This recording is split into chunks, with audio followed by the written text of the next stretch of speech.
लोकशाहीचा बुलंद आवाज, रिपब्लिकन वार्ता महाराष्ट्र। पैठण नगराध्यक्ष पदासाठी महिलांकडून 14 उमेदवारी अर्ज दाखल। नामनिर्देशन अर्जांच्या अंतिम दिवशी तहसील कार्यालयात नागरिकांची मोठी गर्दी। बातमी पैठण येथून। सार्वत्रिक निवडणूक 2025च्या अनुषंगाने नामनिर्देशन अर्ज दाखल करण्याची प्रक्रिया 17 नोव्हेंबर रोजी संपन्न झाली। पैठण नगर परिषदेसाठी एकूण 304 उमेदवारी अर्ज दाखल झाले असून नगराध्यक्ष पदासाठी महिला सर्वसाधारण प्रवर्गातून तब्बल 14 इच्छुकांनी अर्ज दाखल केले आहेत।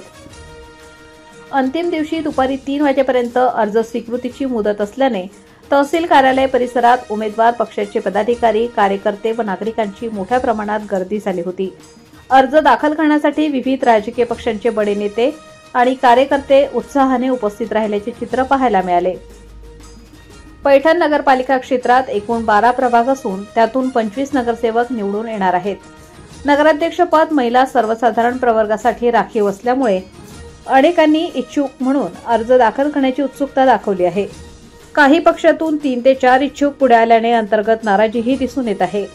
काही उमेदवारांनी पक्षाचा आधार न घेता थेट अपक्ष उमेदवारी दाखल केली आहे, तर काही उमेदवारांनी आपल्या पक्षात प्रामाणिकपणे कार्य केले असूनही त्यांना तिकीट न मिळाल्याने दुसऱ्या पक्षातून उमेदवारी दाखल केल्याची माहिती समोर आली आहे। दरम्यान 18 नोव्हेंबर पासून अर्जांची छाननी प्रक्रिया सुरू झाली असून पुढील टप्प्यांकडे सर्वांचे लक्ष लागले आहे।